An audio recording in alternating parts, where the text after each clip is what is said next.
Welcome to another episode of Mike Reads. Tonight we'll be continuing our series on Milton Friedman's Capitalism and Freedom with the second half of our read in Chapter 3, The Control of Money. Tonight's read will begin the section entitled A Discretionary Monetary Authority. As I've mentioned throughout the course of this series, I'll be doing an analysis and review at the end of each read. I'll put a timestamp in this video's description so you guys can jump straight to the analysis and review part of the video if that's how you like to go about things. As I mentioned previously, since this is the second half of this chapter, our analysis and review will cover the whole chapter and will be more in depth than the previous read's analysis and review.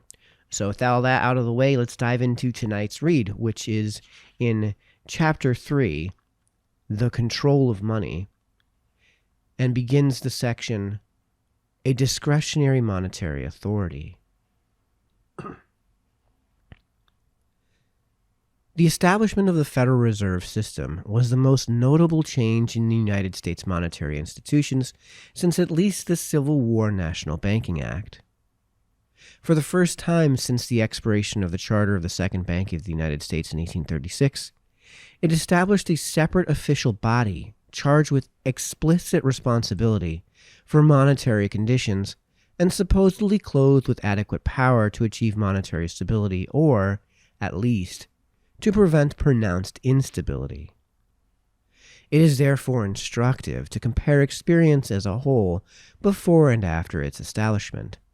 Say, from just after the Civil War to 1914, and from 1914 to date, to take two periods of equal length.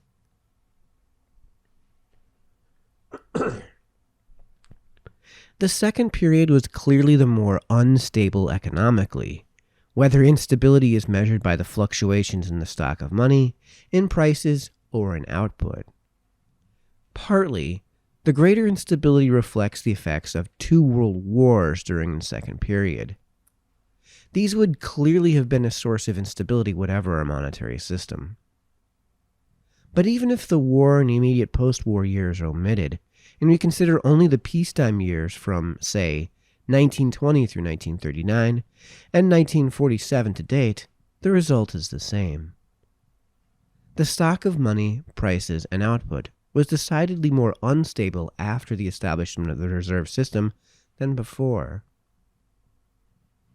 The most dramatic period of instability in output was of course the period between the two wars, which includes the severe contractions of 1920 to 1921, 1929 to 1933, and 1937 to 1938.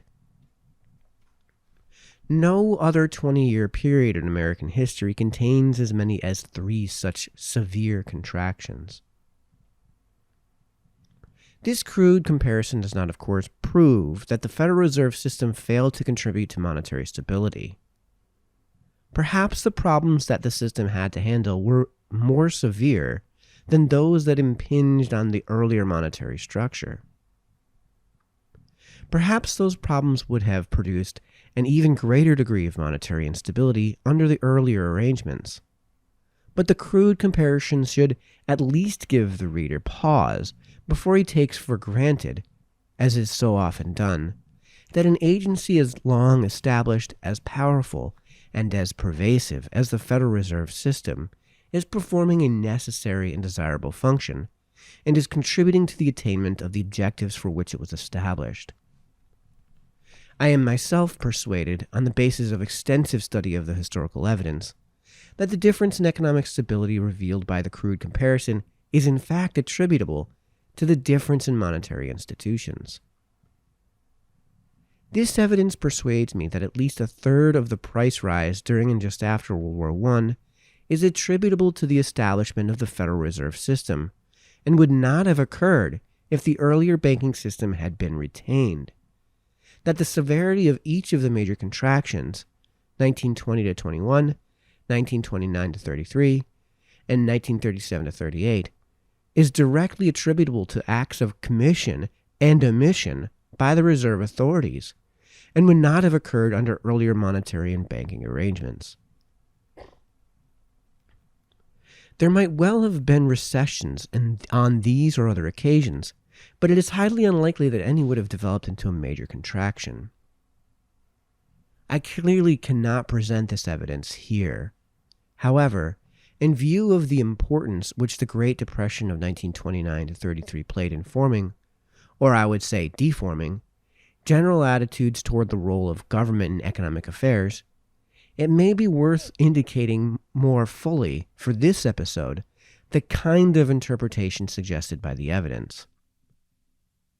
Because of its dramatic character, the stock market crash in October 1929, which terminated the bull market of 1928 and 1929, is often regarded as both the start and major proximate cause of the Great Depression. Neither is correct. The peak of business was reached in mid-1929, some months prior to the crash. The peak may well have come as early as it did, partly as a result of relatively tight money conditions, imposed by the Federal Reserve System in an attempt to curb quote-unquote speculation. In this indirect way, the stock market may have played a role in bringing about the contraction. The stock market crash, in turn, undoubtedly had some indirect effects on business. The stock market crash, in turn, undoubtedly had some indirect effect on business confidence and on the willingness of individuals to spend, which exerted a depressing influence on the course of business. But by themselves, these effects could not have produced a collapse in economic activity. At most, they would have made the contraction somewhat longer and more severe than the usual mild recessions that have punctuated American economic growth throughout our history. They would not have made it the catastrophe that it was. For something like the first year, the contraction showed none of those special features that were to dominate its later course. The economic decline was more severe than during the first year of most contractions, possibly in response to the stock market crash, plus the unusually tight monetary conditions that had been maintained since mid-1928. But it showed no qualitatively different characteristics, no signs of degenerating into a major catastrophe. Except on naive post hoc ergo propter hoc reasoning, there is nothing in the economic situation as it stood in, say, September or October 1930, that made the continued and drastic decline of the following years inevitable or even highly probable. In retrospect, it is clear that the reserve system should already have been behaving differently than it did, that it should not have allowed the money stock to decline by nearly 3% from August 1929 to October 1930, a larger decline than during the whole of all but the most severe prior contractions. Though this was a mistake, it was perhaps excusable and certainly not critical. The character of the contraction changed drastically in November 1930, when a series of bank failures led to widespread runs on banks, which is to say attempts by depositors to convert deposits into currency. The contagion spread from one part of the country to another and reached a climax with the failure on December 11, 1930, of the Bank of the United States. This failure was critical not only because the bank was one of the largest in the country, with over $200 million in deposits, but also because, though an ordinary commercial bank, its name had led many both at home and even abroad to regard it as somehow an official bank. Prior to October 1930, there had been no sign of a liquidity crisis or any loss of confidence in banks. From this time on, the economy was plagued by recurrent liquidity crises. A wave of bank failures would taper down a while and then start up again as a few dramatic failures or other events would produce a new loss of confidence in the banking system and a new series of runs on banks. These were important not only or even primarily because of the failures of the banks, but because of their effect on the money stock.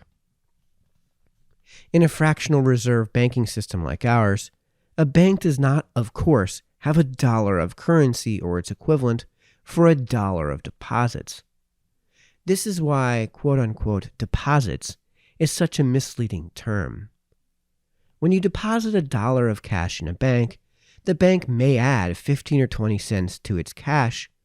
The rest it will lend out through another window. The borrower may in turn redeposit it in this or another bank, but the process is repeated. The result is that for every dollar of cash owned by banks, they owe several dollars of deposits. The total stock of money, cash plus deposits, for a given amount of cash is therefore higher the larger the fraction of its money the public is willing to hold as deposits. Any widespread attempt on the part of depositors to quote-unquote get their money must therefore mean a decline in the total amount of money unless there is some way in which additional cash can be created and some way for banks to get it. Otherwise, one bank, in trying to satisfy its depositors, will put pressure on other banks by calling loans or selling investments or withdrawing its deposits, and these other banks will in turn put pressure on still others. The vicious cycle, if allowed to proceed, grows on itself as the attempt of banks to get cash forces down the prices of securities, renders banks insolvent that would otherwise have been entirely sound, shakes the confidence of depositors, and starts the cycle all over again. This was precisely the kind of a situation that had led to a banking panic under the pre-Federal Reserve banking system and to a concerted suspension of the convertibility of deposits into currency, as in 1907. Such a suspension was a drastic step and for a short while made matters worse. But it was also a therapeutic measure. It cut short the vicious cycle by preventing the spread of the contagion, by keeping the failure of a few banks from producing pressure on other banks and leading to the failure of otherwise sound banks. In a few weeks or months, when the situation had been stabilized, the suspension could be lifted and recovery begin without monetary contraction. As we have seen, one of the major reasons for establishing the Federal Reserve System was to deal with such a situation. It was given the power to create more cash if a widespread demand should arise on the part of the public for currency instead of deposits, and was given the means to make the cash available to banks on the security of the bank's assets. In this way, it was expected that any threatened panic could be averted, that there would be no need for suspension of convertibility of deposits into currency, and that the depressing effects of monetary crises could be entirely avoided. The first need for these powers, and hence the first test of their efficacy, came in November and December of 1930 as a result of the string of bank closings already described. The reserve system failed the test miserably. It did little or nothing to provide the banking system with liquidity, apparently regarding the bank closings as callings for no special action. It is worth emphasizing, however, that the system's failure was a failure of will, not of power. On this occasion, as on the latter ones that followed, the system had ample power to provide the banks with the cash their depositors were demanding. Had this been done, the bank closings would have been cut short and the monetary debacle averted. The initial wave of bank failures died down, and in early 1931, there were signs of returning confidence. The reserve system took advantage of the opportunity to reduce its own credit outstanding, which is to say, it offset the naturally expansionary forces by engaging in a mild deflationary action. Even so, there were clear signs of improvement not only in the monetary sector, but also in other economic activities. The figures for the first 4 or 5 months of 1931 if examined without reference to what actually followed, have all the earmarks of the bottom of a cycle and the beginning of a revival.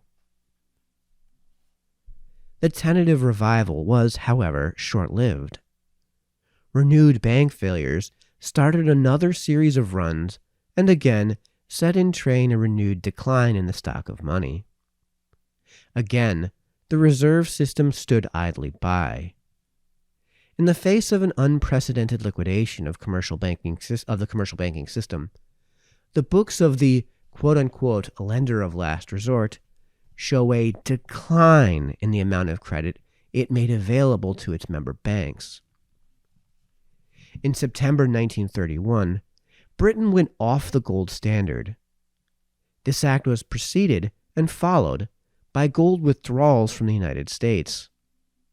Although gold had been flowing into the United States in the prior 2 years, and the U.S. gold stock and the Federal Reserve gold reserve ratio were at an all-time high, the reserve system reacted vigorously and promptly to the external drain as it had not in the previous internal drain. It did so in a manner that was certain to intensify the internal financial difficulties. After more than 2 years of severe economic contraction, the system raised the discount rate, the rate of interest at which it stood ready to lend to member banks, more sharply than it has within so brief a period in its whole history before or since. The measure arrested the gold drain. It was also accompanied by a spectacular increase in bank failures and runs on banks. In the 6 months from August 1931 through January 1932, roughly 1 out of 10 banks in existence suspended operations, and total deposits in commercial banks fell by 15%. A temporary reversal of policy in 1932 involving the purchase of $1 billion of government bonds slowed down the rate of the decline. Had this measure been taken in 1931, it would almost surely have been sufficient to prevent the debacle just described. By 1932, it was too late to be more than a palliative. By 1932, it was too late to be more than a palliative, and when the system relapsed into passivity, the temporary improvement was followed by a renewed collapse, terminating in the banking holiday of 1933, when every bank in the United States was officially closed for over a week. A system established in large part to prevent a temporary suspension of convertibility of deposits into currency, a measure that had formerly prevented banks from failing, first let nearly a third of the banks of the country go out of existence, and then welcomed a suspension of convertibility that was incomparably more sweeping and severe than any earlier suspension. Yet so great is the capacity for self-justification that the Federal Reserve Board could write in its annual report for 1933, quote, "The ability of the Federal Reserve banks to meet enormous demands for currency during the crisis demonstrated the effectiveness of the country's currency system under the Federal Reserve Act. It is difficult to say what the course of the Depression would have been had the Federal Reserve System not pursued a policy of liberal open market purchases." End quote.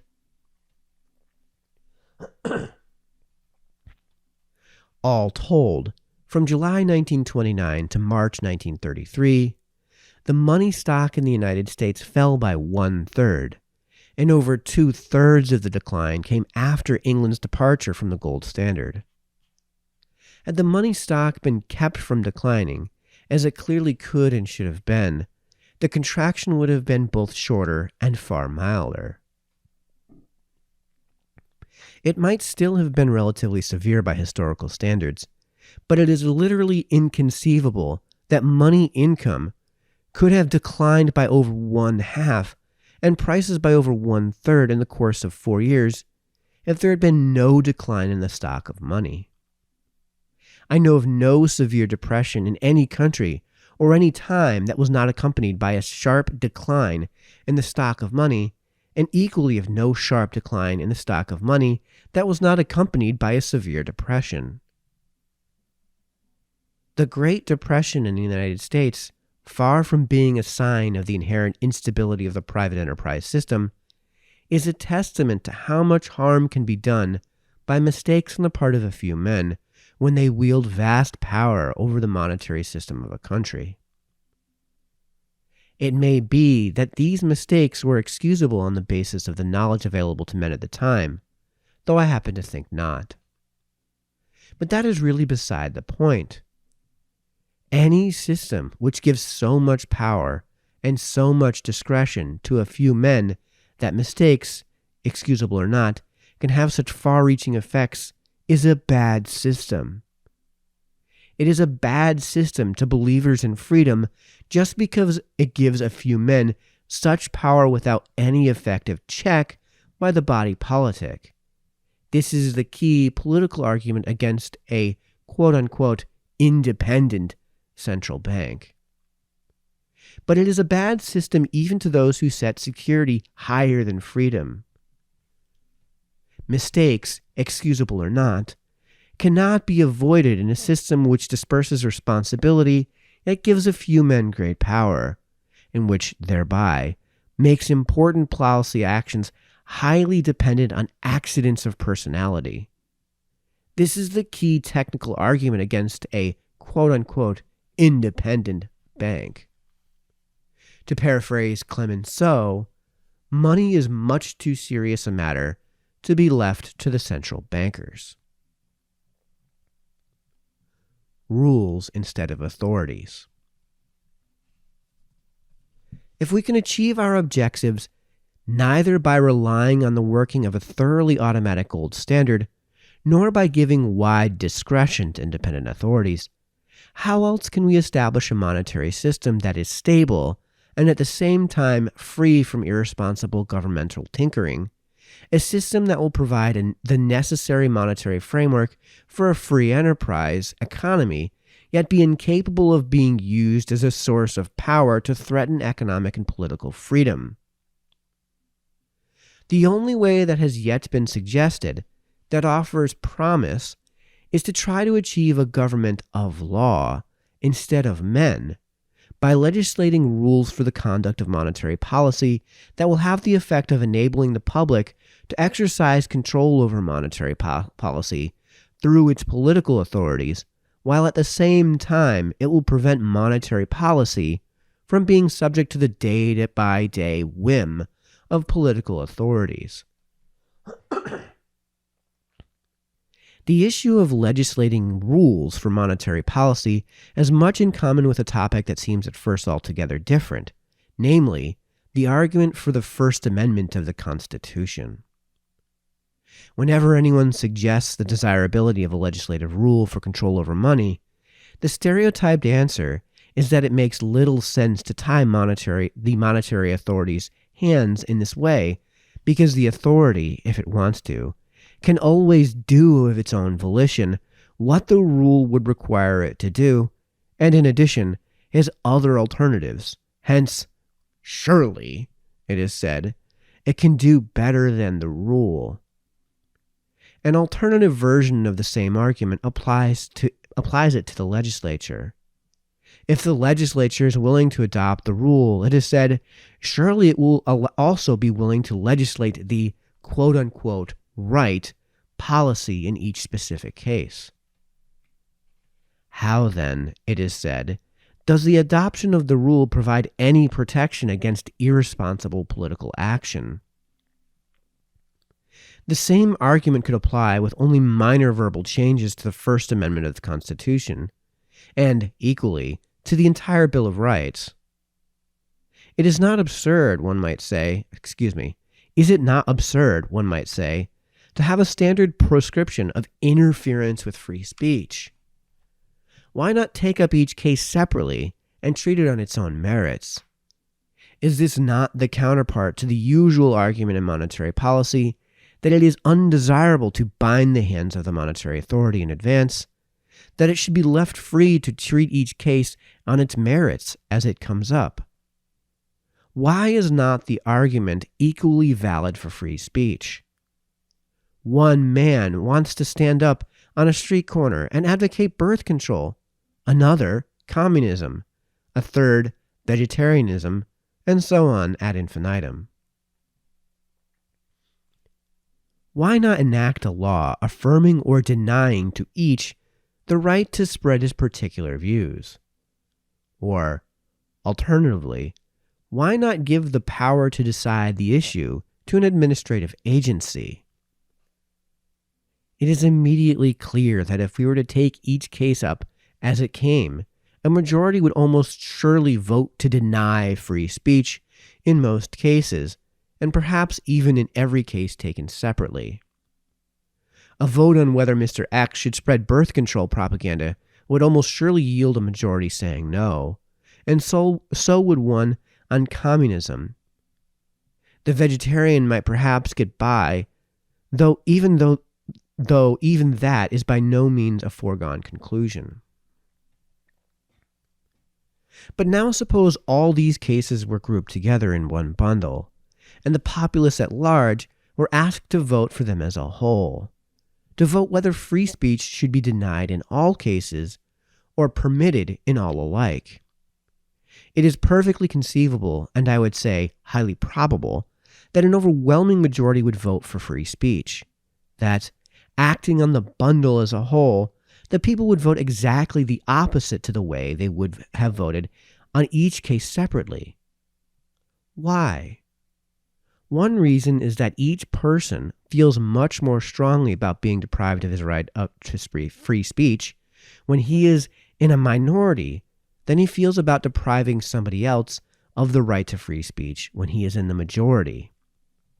In consequence, when he votes on the bundle as a whole, he gives much more weight to the infrequent denial of free speech to himself when he is in the minority than to the frequent denial of free speech to others.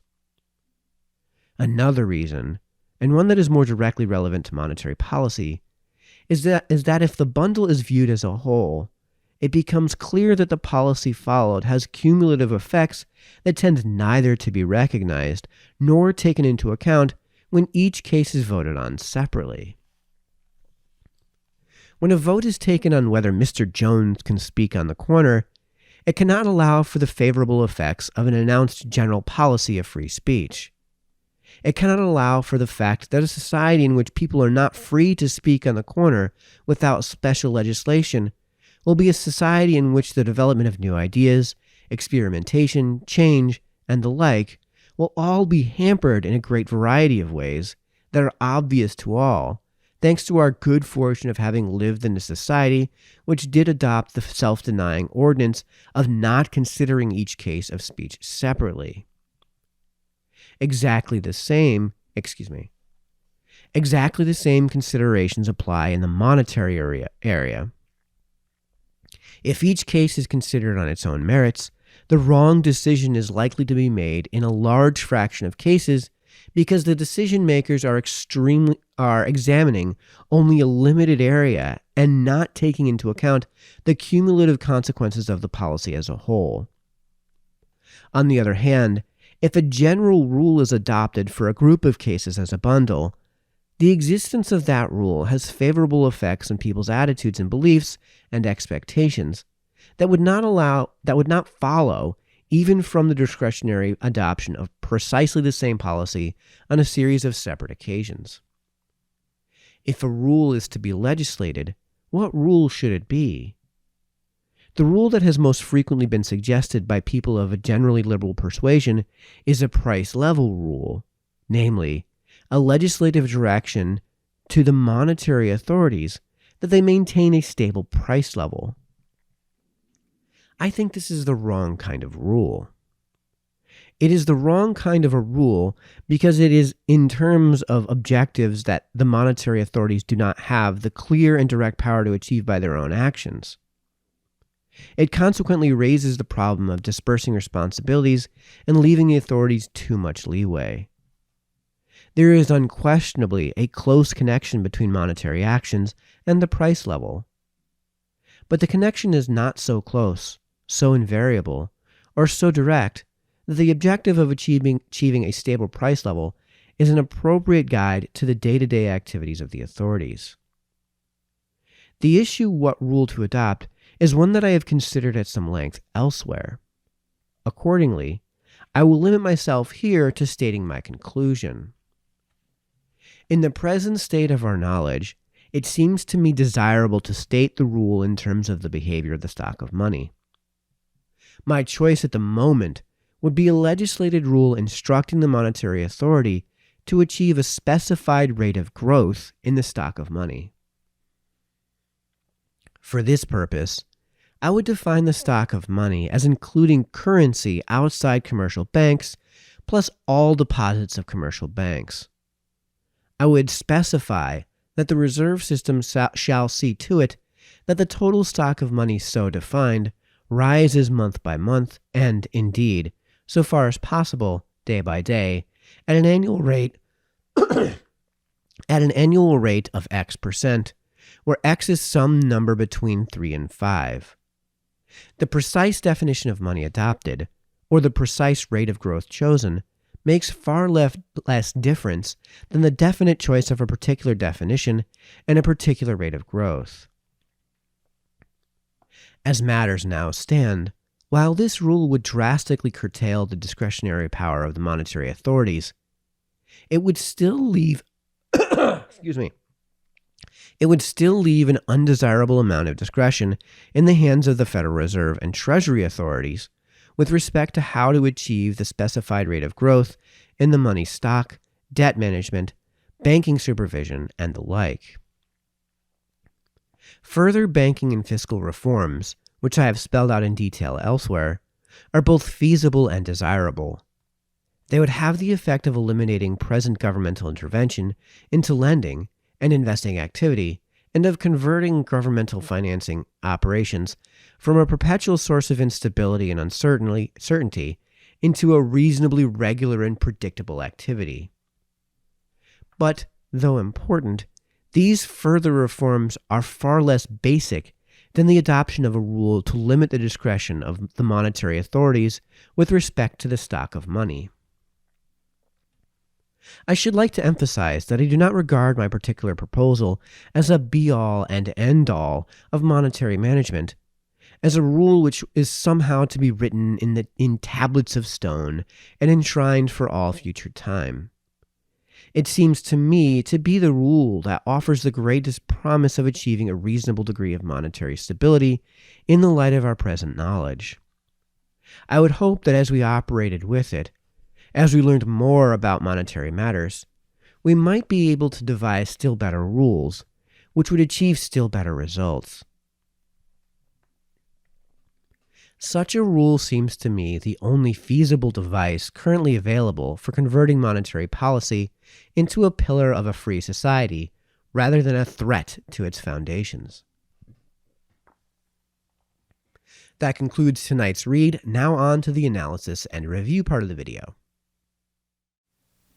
All right, welcome to the analysis and review part of the video. So the thing I want folks to get out of this chapter in general, because we're going to talk in broad terms and then we're going to atomize down to the much finer minutia of the chapter. And this is going to be kind of a long review. I'm going to try not to make it too crazy long because we already covered some of the more finer minutia of the first half of this read in the previous reads, analysis, and review. I'll put a link in this video's description so you can go back to that if you with a timestamp in that link. So you can go right back to that analysis and review if that's how you'd like to go about things. But the thing I want you to get out of this chapter and this read is the thing I want you to get out of the rest of this book, which is that the title of the book is Capitalism and Freedom. And this is I explained in the previous analysis and review, this is the chapter where he starts to go a bit downhill, where Friedman starts to get away from those core principles from chapters 1 and 2 upon which this entire ideology is based, upon which the title of the book is based. In this chapter, he gets so close to looking at the issue of monetary policy through this lens, through the lens of capitalism and freedom. So again, in the first half of the review, I said he does a really good job of identifying problems, and he does a really good job of identifying possible solutions. And then he does a really good job of sorting out the ones that are completely useless. But then the solution that he comes up with is of the remainder, whatever that number is of solutions, let's say 2, 3, 4, 5, 6, he picks the worst one. And he leans on the worst of arguments. Now, again, as I said in the first half of this read, he is a product of his time. So that may explain away a lot of the complaints that I have within this chapter. For example, if he had just stuck to chapters 1 and 2 and the themes of chapters 1 and 2, he would have probably come to the right conclusion, which is that in order for you to have freedom, you have to have freedom. You can't have economic freedom without generic and general and political freedom. These things go hand in hand because the operating word that matters is freedom, which means you can't have that freedom without freedom. So if you apply the main thesis of this book, you get to a position where his advocacy seems just out of place. Now, again, I know a lot of you are probably thinking immediately crypto. The solution that he's talking about is crypto. And why doesn't he bring it up? It's because, again, he was a product of his time. He died before Bitcoin had ever seen a ledger. I believe he actually even died before the blockchain had ever come to fruition. For some reason, after he goes through all the effort to demonstrate all of the bad things, right, he still seems to advocate for a great deal of governmental interference. Of course, and I've talked about this on my other channel before, in my series on interference. In this case, when we have a free market, you have a market which is, and we all agree on the definition of a market. So we have a market which is free from interference, that interference being with mutually consensual transactions. At the heart of capitalism is that consent, is the agency that we confer upon all human beings as an axiom of the human condition.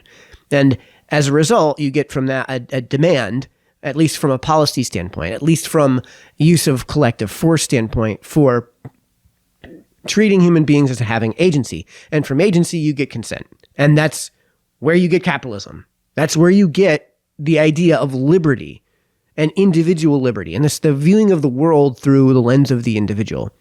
So all you have to do is take that lens, right, and say, what is the actual solution here? The solution is, and I'm screaming as I'm reading this chapter, in the reads that I'm doing before, as I'm taking my notes before I do the read for you guys, I'm screaming at the book, like the solution here is freedom of association, right? Like freedom to choose which currency, which monetary system, which level of risk, which level of, and he uses this term a ton in this chapter, stability you want, which can only happen after a complete repeal of the entire Federal Reserve Act.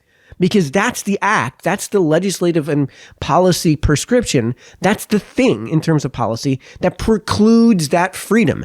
That's the thing that creates a governmental protected monopoly on the procurement of legal tender in the United States, and in doing so, moves away from capitalism, takes away that element of mutual consent within all transactions.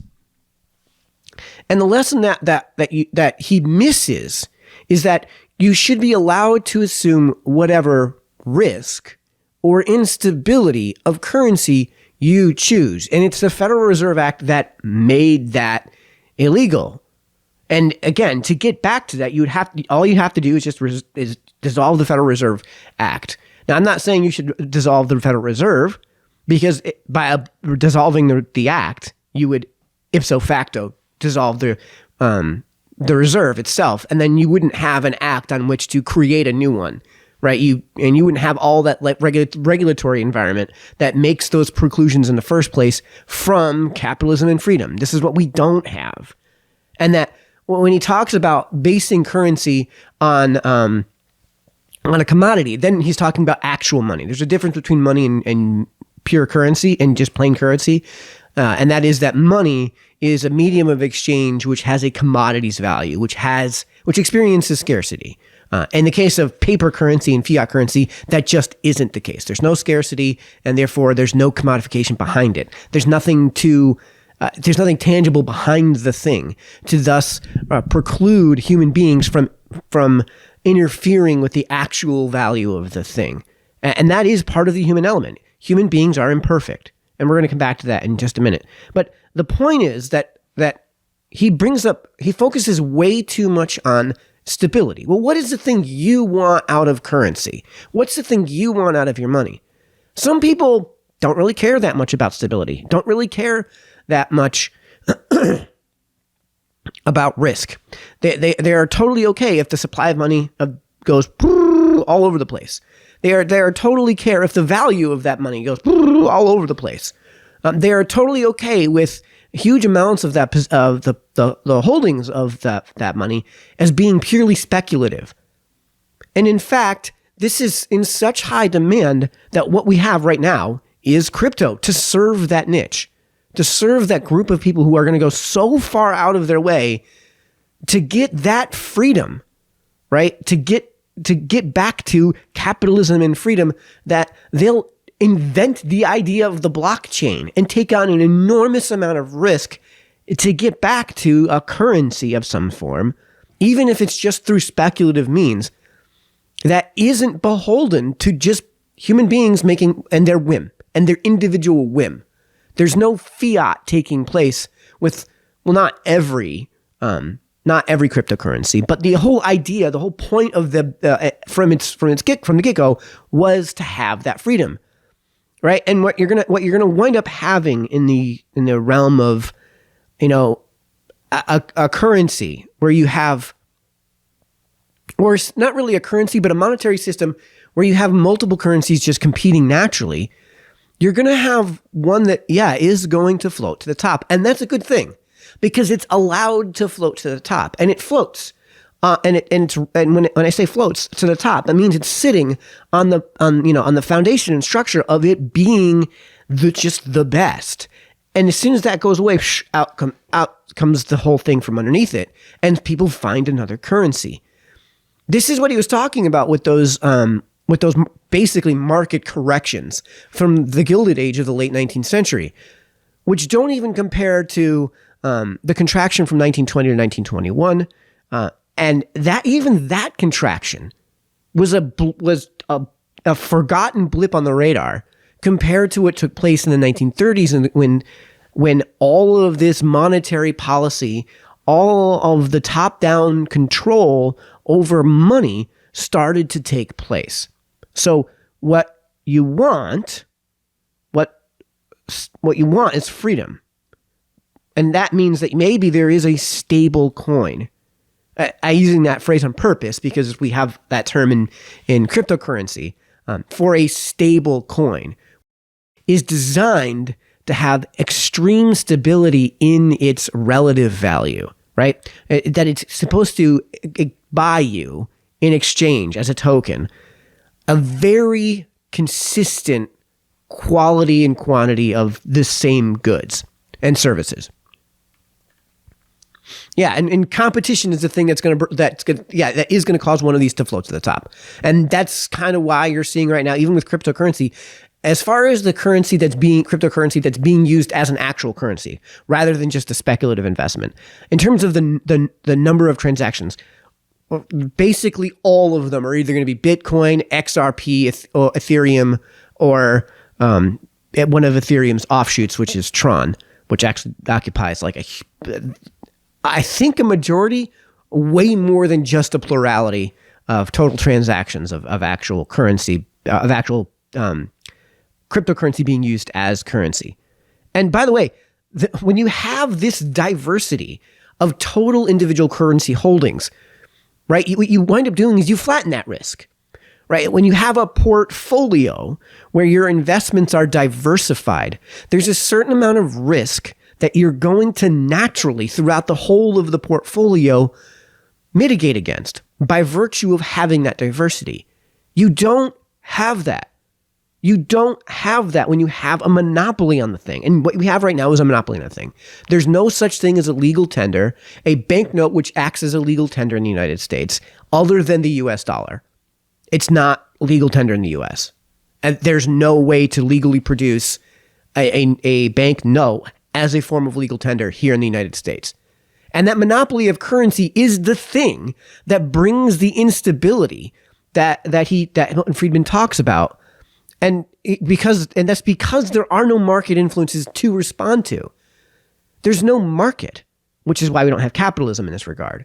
There's one currency, and it's illegal for you to introduce other pure currencies, other legal tenders. And that's why cryptocurrency had to go through what it went through in terms of the development of the early blockchains and the early tokens, which was like a completely new invention that was at such an extreme level that the Federal Reserve, the IRS, they still don't understand the thing. And folks, if you guys want to understand cryptocurrency better, I'd be happy to bring on I have a few friends that are genuine experts in this field. I have a friend who actually developed a cryptocurrency token that was at one point one of the larger cryptocurrency tokens in terms of its actual exchange, upon which there's a client that was used. A media client, let's call it, that was built off the back of the blockchain of this token. And I could be happy to let me know in the comment section if you guys want me to explain how cryptocurrency works, and I'll bring on some experts and we can delve into that and how it would work as a currency rather than just as a speculative investment, which, by the way, you shouldn't be doing.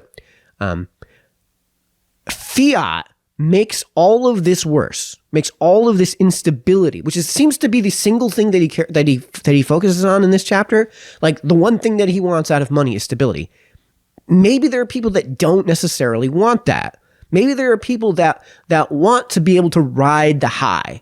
Maybe there are certain forms of currency that are a bit more private and harder to trace.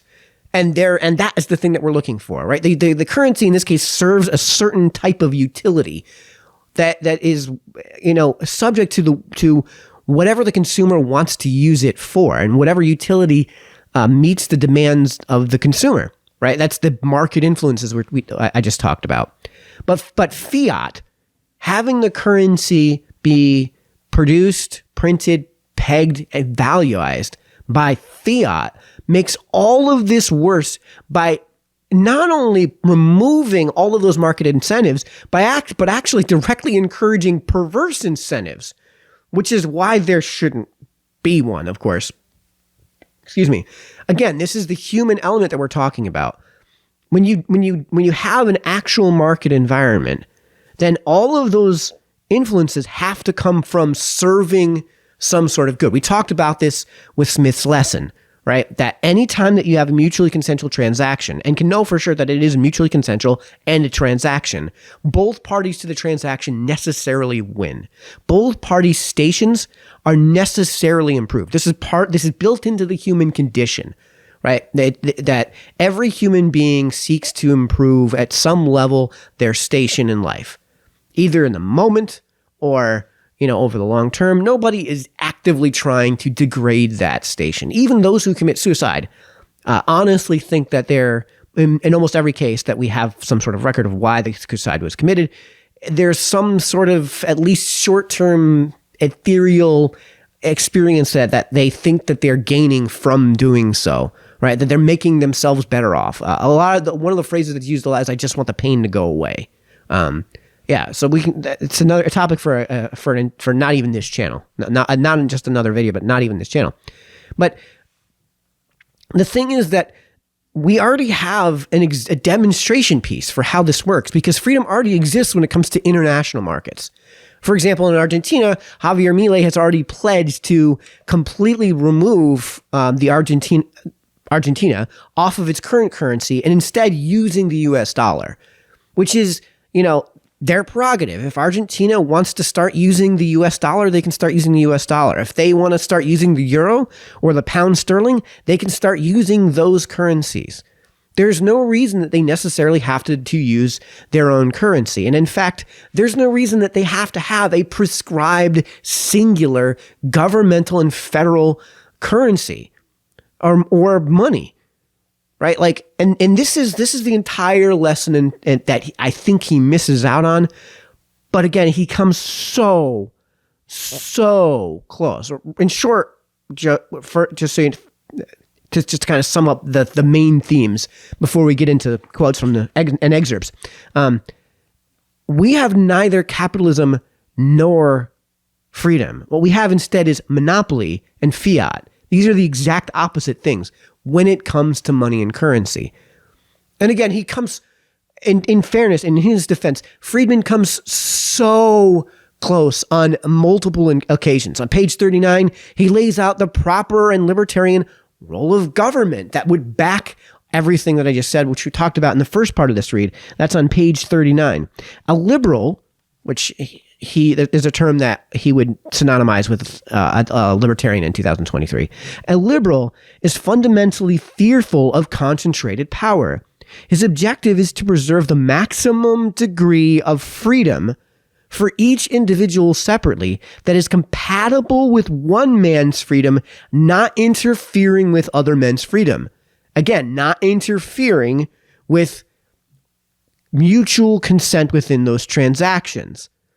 And that's what that liberty and freedom is a reference to, right? That the only thing government should be doing, especially as it regards to currency and money, is ensuring the protection of individual liberty where the individual can't reasonably do it themselves. Now, exactly where that line is drawn is something that you would have to do things like that you'd have to atomize, right? What can 330 million people in the U.S. agree on? Well, that's what the federal government should be doing to ensure the securement rather than protection of individual liberty where the individual can't reasonably do it themselves. And then, I live in Connecticut, 3.5 million people in Connecticut. What do we agree on? Well, still not a whole lot, but more than, in all likelihood, than what those 330 million people agree on. This is the idea of devolution. And he goes on. He believes that his objective requires that power be dispersed. In this case, he's referring to devolution. He is suspicious of assigning to government any functions that can be performed through the market, and that includes the currency exchange, Milton, both because this substitutes coercion for voluntary cooperation in the area in question, and because by giving government an increased role, it threatens freedom in other areas. That's, again, the element of human condition.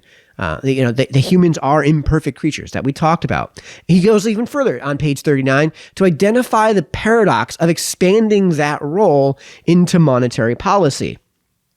The problem is to establish institutional arrangements that will enable government to exercise responsibility for money, yet at the same time limit the power thereby given to government and prevent this power from being used in ways that will tend to weaken rather than strengthen a free society. So you would remove that part of the fiat, that human element, that coercive element. The way you remove the coercive element is through the introduction of free markets. This is why I was saying, cryptocurrency is kind of a huge thing from this perspective, because it takes an awful lot to invent a way to circumvent that. And again, even as cryptocurrencies already exist, that is staying away still from the tinkerings, if you will, to use Milton Friedman's words, of the government, of the federal government, and of the Federal Reserves is you have to be constantly and ever vigilant. Even I would love to talk about the SEC case against LBRY and their LBRY library, their library token that basically destroyed LBRY, and how inept the SEC is at understanding how crypto operates.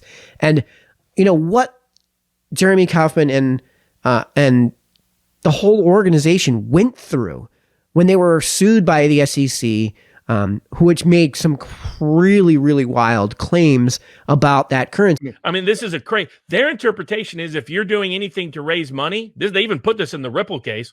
If you sell something, number one, two, that raises money for you, then three, it's a security contract. Well, that covers a ridiculous range of things. So the goal is simply to wipe out any digital currency they don't like. And while right now they've acknowledged Bitcoin is an exception, there's no guarantee they will constantly do that. Only the big role of institutional investors is backing them off from that. But it's a dangerous, perilous precedent. They're trying to preclude the ability of alternative mediums of exchange and alternative storage of value that in their view could use modern technology and blockchain in particular to undermine the monopoly that current state fiat currencies have in the world. That's how I see it. And legally, I don't think there's any grounds for it.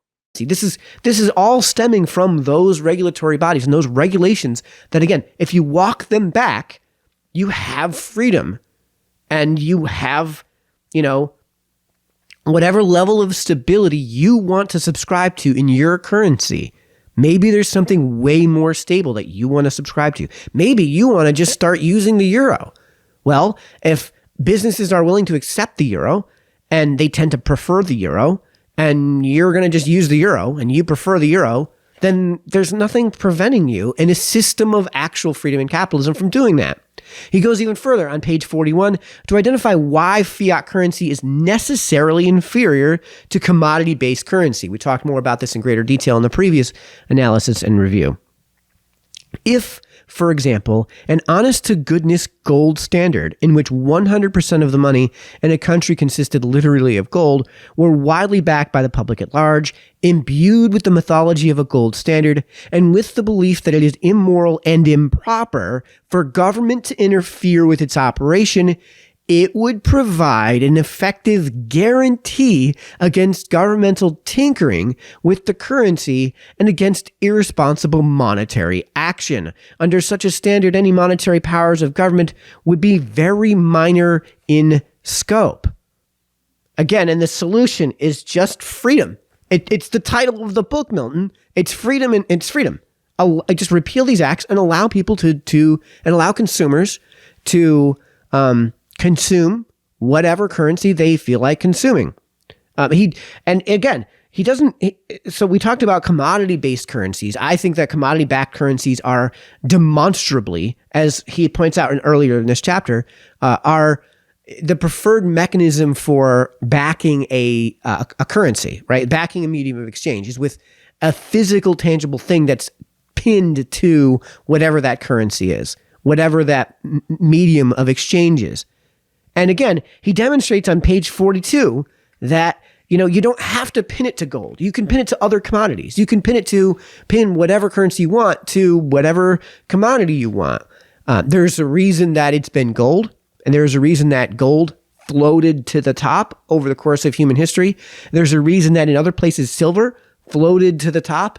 And the best resource for that, honestly, is on the history of money and the history of currency and the history of coinage, and especially gold coin, is Adam Smith, The Wealth of Nations. I'll put a link in this video's description to our read on that in that channel, on our read in that book on this channel, because we read that whole book all the way through.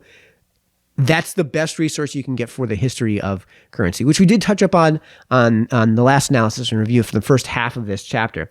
But again, on page 42, demonstrates that it doesn't need to be all one commodity. Gold, whether held by the Treasury, by banks, or directly by individuals as coins or gold certificates, accounted for between 10% and 20% of the money stock, the exact percentage varying from year to year. This is in the Reconstruction era, before 1914, that's who he's referring to. The remaining 80% to 90% consist of silver, fiduciary currency, and bank deposits not matched by gold reserves. And what did you have in that time period? Yeah, you had market corrections, but you had the fastest growth economic growth period in all of American history was during Reconstruction. And that's because you had that freedom. Consumers had the ability to use whatever mechanism for exchange that they so chose. And whatever mechanism they were using could be backed by whatever they saw fit.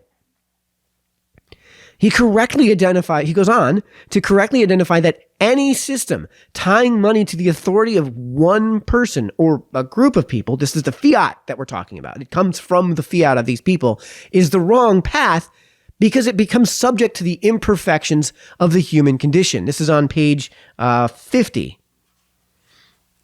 Any system which gives so much power and so much discretion to a few men that mistakes, excusable or not, can have such far-reaching effects is a bad system. It is a bad system to believers in freedom just because it gives a few men such power without any effective check on the body by the body politic. This is the key political argument against a quote-unquote independent central bank, because it's not going to be independent by virtue of the fact that the bank is central, right? So that's why you want to have that freedom. He goes on, he even produces for those who weren't following along, I can explain it. Let me know in the comment section if you need me to explain it. He even produces the free speech analogy that basically answers all of the questions that he asks about how do we go about this, and perfectly encapsulates the problems of a monetary rule by fiat. This is on page 53. Exactly the same considerations apply in the monetary area. This is what he was talking about, the free speech analogy. Exactly the same considerations apply in the monetary area as do in this analogy with free speech. If each case is considered on its merits, the wrong decision is likely to be made in a large fraction of cases because the decision makers are examining only a limited area and not taking into account the cumulative consequences of the policy as a whole. There's something of a broken window fallacy that he's correctly identifying in this thought process. We talked about that in what was the Henry Hazlitt's Economics in One Lesson. So, we read that on this channel as well. I'll put a link in this video description to that so you can follow along in that series as well. And then he finally goes so far as to ask the correct question that gets you directly to the correct answer. And he does this on page 51. If we can achieve our objectives neither by relying on the working of a thoroughly automatic gold standard, which is how crypto works, it's kind of automatic, nor by giving wide discretion to independent authorities, how else can we establish a monetary system that is stable and at the same time free from irresponsible governmental tinkering, a system that will provide the necessary monetary framework for a free enterprise economy, yet be incapable of being used as a source of power to threaten economic and political freedom, with freedom of association, right? And you mitigate against that risk with competition, right? The obvious answer to this question is, how do we devise a system which is free from irresponsible governmental tinkering, remove the government from it, right? If you want to remove the ability for government to have that authority to tinker, you just remove that authority. And what you do is expose that instead to actual market influences. Again, the answer to this question is the title of the book, Capitalism and Freedom. And yet he still comes to, when it comes to his conclusions, he still comes down on the side of the Federal Reserve and fiat currency. This is on page 54. In the present state of our knowledge, it seems to me desirable to state the rule in terms of the behavior of the stock of money. My choice at the moment would be a legislated rule instructing the monetary authority to achieve a specified rate of growth in the stock of money. No, just get rid of the specified rule. Just repeal the act. Remove the monetary authority entirely. Right? This is what crypto and the blockchain intends to achieve. Just have the freedom. Just have the freedom. And he goes on page 54. I would specify that the reserve system shall see to it that the total stock of money so defined rises month by month, and indeed, so far as possible, day by day at an annual rate of X%, where X is some number between 3 and 5. No. Just repeal the Federal Reserve Act. And that number will be whatever the number will be and whatever consumers actually want. And the way you know what they actually want is to allow them to answer that question with their wallets. So, okay. So I'm just looking at my notes, folks. So the goal should be freedom, which is what, again, the cryptocurrency and blockchain was explicitly intended to achieve.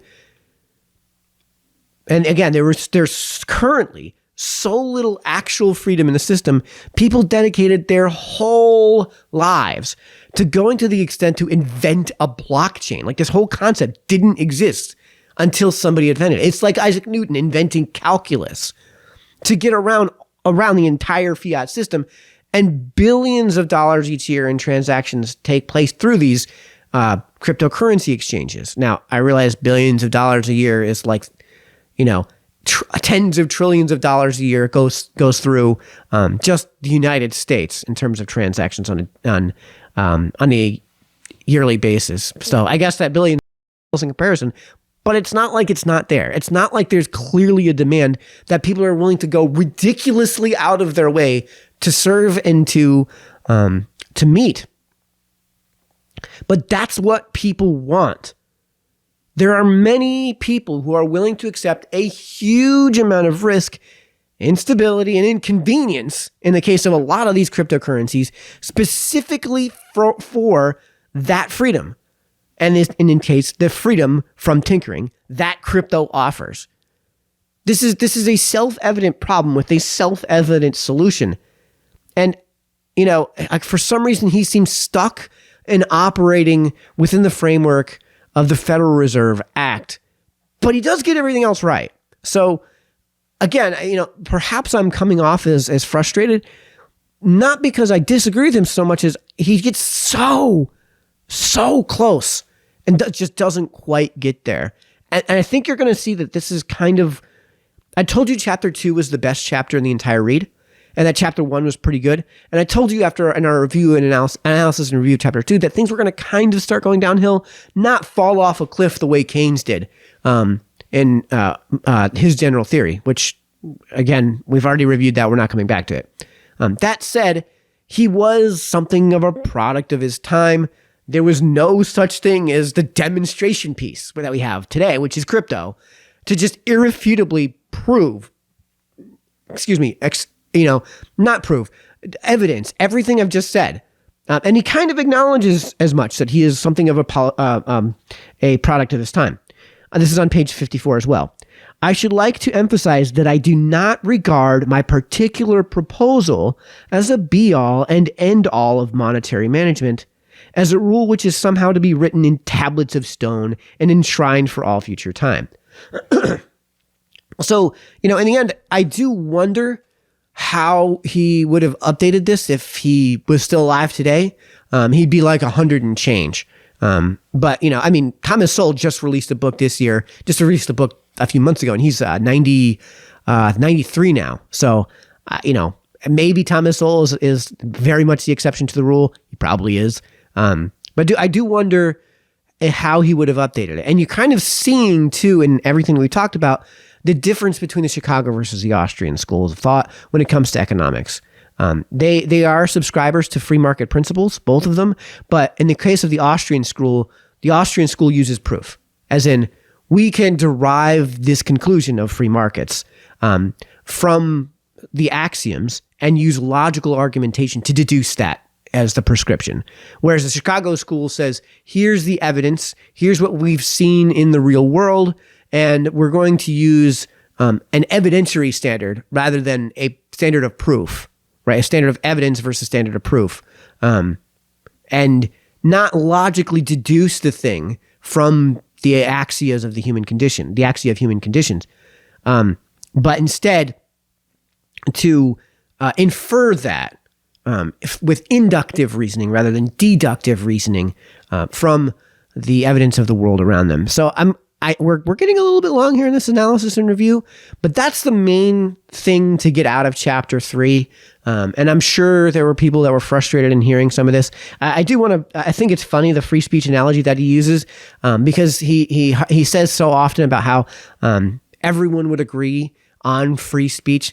And it's just interesting to hear in 2023, because he definitely would have to revise that section and would definitely have to find a new analogy when, it's pretty obvious now that there's a certain politic that just utterly rejects free speech and that's not me disparaging them.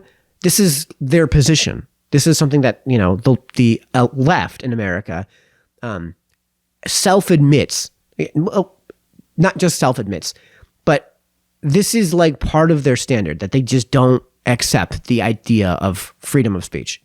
They just, it's something that is just built into their politic at such a root level that they admit it and they're proud of it, but it's more of just like something they take for granted as being at that level of, fundamental to their politics. So I think it would be funny to hear how if he was still alive today, how he would treat that section. So anyways, that's been it for this analysis and review. I know there's kind of a lot to get into there, but we did kind of cover a lot of it. And, I just wanted to give the 30,000 foot view and at the end of the chapter, rather than focusing on too much specific minutia, since we can kind of do that as we go through the parts.